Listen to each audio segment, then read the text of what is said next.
Hi everyone, just wanted to show you how I was going to adjust the push rods on my Harley XLS 1000 1980 version. I'm taking the spark plugs out so that I can get the engine turning easily. The spark plugs looking good, so that means I've adjusted my mixture very well. I used to be a mechanic, so I know a little bit about cars, but motorbikes are very new to me. In the last, I would say, year, I've found a lot more, especially on the Harley, working on it and how things work and all of that. And in the meantime, I've fixed other bikes as well. I'm not a garage. We're not a garage, although we call ourselves Mahdavi Motors. We are Mahdavi Motors used to be the garage we had with my brothers, but I haven't been a I've been a mechanic. I've been a photographer for 28 years, so not doing that. At this point, I've taken the top bit of the push rod off, and I'm going to turn the push rod to see how easily it turns. If it's turning too easily, it needs a tiny bit of adjustment. If there wasn't any movement going up and down, so I didn't get. It was just a tiny bit on this one. And as I went along, only the last one had a bit of movement on it, so I've adjusted that one more, but we won't be seeing that because having shown you these two, by the end of this video it becomes a little bit boring. I just thought I'll let you know a little bit about myself as well while doing that. I was at this point turning the wheel to see when I can get the push rod to be all the way down and with the cam at its lowest point, so that it's where it's the loosest point for so the valve is short and there's the loosest point for the push rod. Sorry if I'm an RN.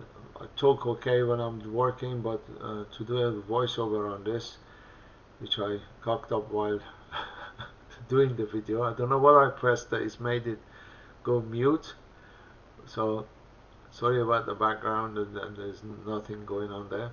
I'm using a 7/16.5 inch, so the bottom one is the lock nut and the top one is the adjusting nut for this.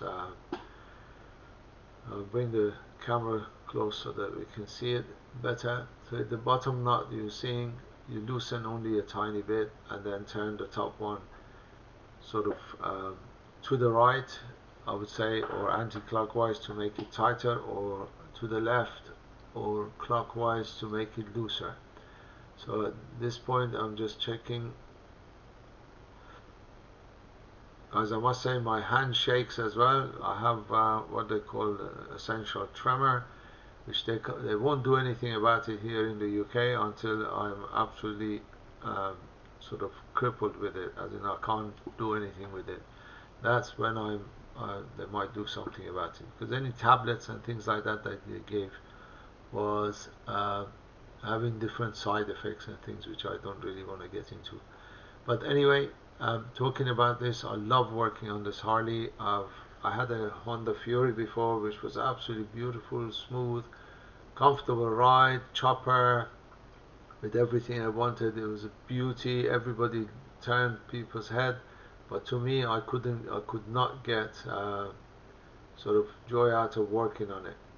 So that's why I moved to Harley, especially this old 1980. This is how you put the top bit back in, by making a leverage of the spring inside. When you're putting this back on, make sure you put the push rod uh, tubes and things in correct places so that you don't get any oil leak. Make sure it's all nice and tight. Um, they will move if you push them, but don't move it around much, especially if you've got cork on there. Mine had rubbers on it. I bought this Harley sort of the way it was shaped, but I've added bits and pieces to it, namely the air filter. I added more silencer or muffler to it so that I enjoyed the ride, not so much noise out of it. This is the second one I'm doing, the inlet. So you can see my hand is shaking there. Especially I hadn't had breakfast today, so when I was filming this, I was feeling a little bit. I want to lose a little bit of weight, so I'm working on doing the intermittent fasting. So that's why I'm using just a hard wire to hold the tube up, so that it makes it easy for me to adjust it. Then again, I probably will do another video when I'm doing my son's XLH. He has a 1979 XLH, which you can see on my other videos on my channel. With that one, we've changed the front forks to 6-over from TC Brothers in America. They were really fantastic. The quality of the stuff that came, absolutely brilliant. So it's, my son is enjoying riding that one. So at this point, again, I'm checking the looseness of the push rod by turning it. You need to make sure that when you tighten it, there's a resistance on it, not too much, but as long as you can turn it, it's fine, but not too hard. Obviously, turning the wheel to make sure it is at its lowest place. When I turned it first time and came back, it still wasn't 100% there, as you can see. I'll probably go back to it to turn it a little bit more. It was a little bit too tight there.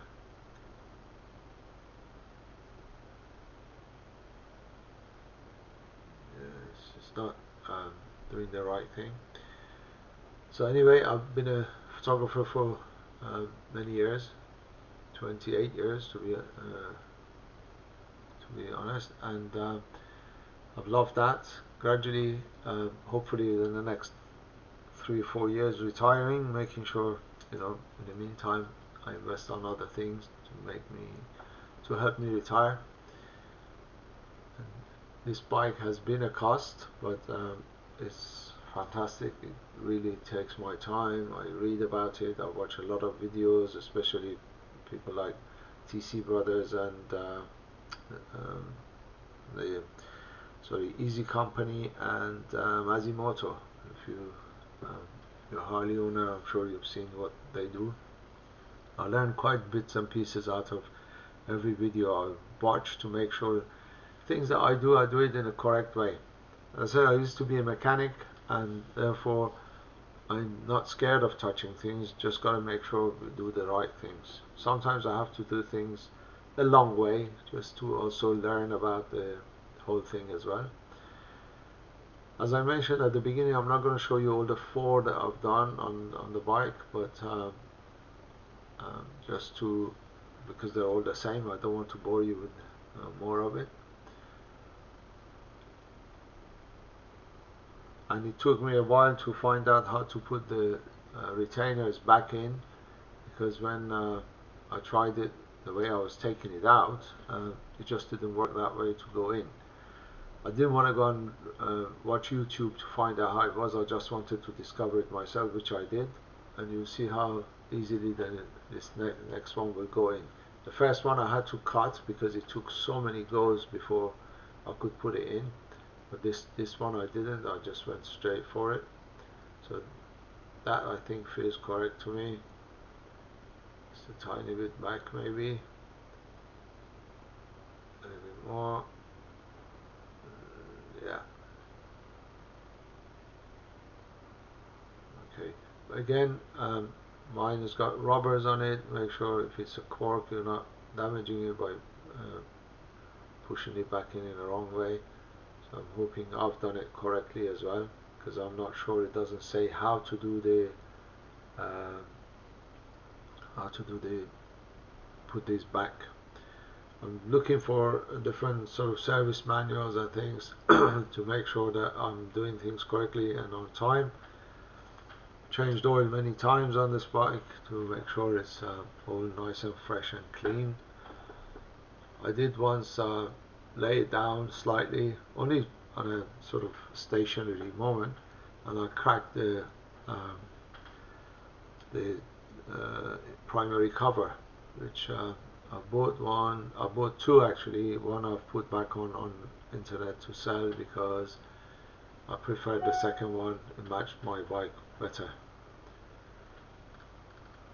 as I bought it from America, I didn't want to send it back, so I've just put it on for sale. If anybody is looking for it, go and have a look on eBay. It's a nice shiny one. It was completely polished up, and that didn't suit my bike. I needed to keep the patina that my bike has. I love it. I'm not the type that has all the things chrome and polished and things like that. I just like to enjoy the bike as it is. If anything does get damaged, I will replace it. As you can see, this one went in easily. There you go, done.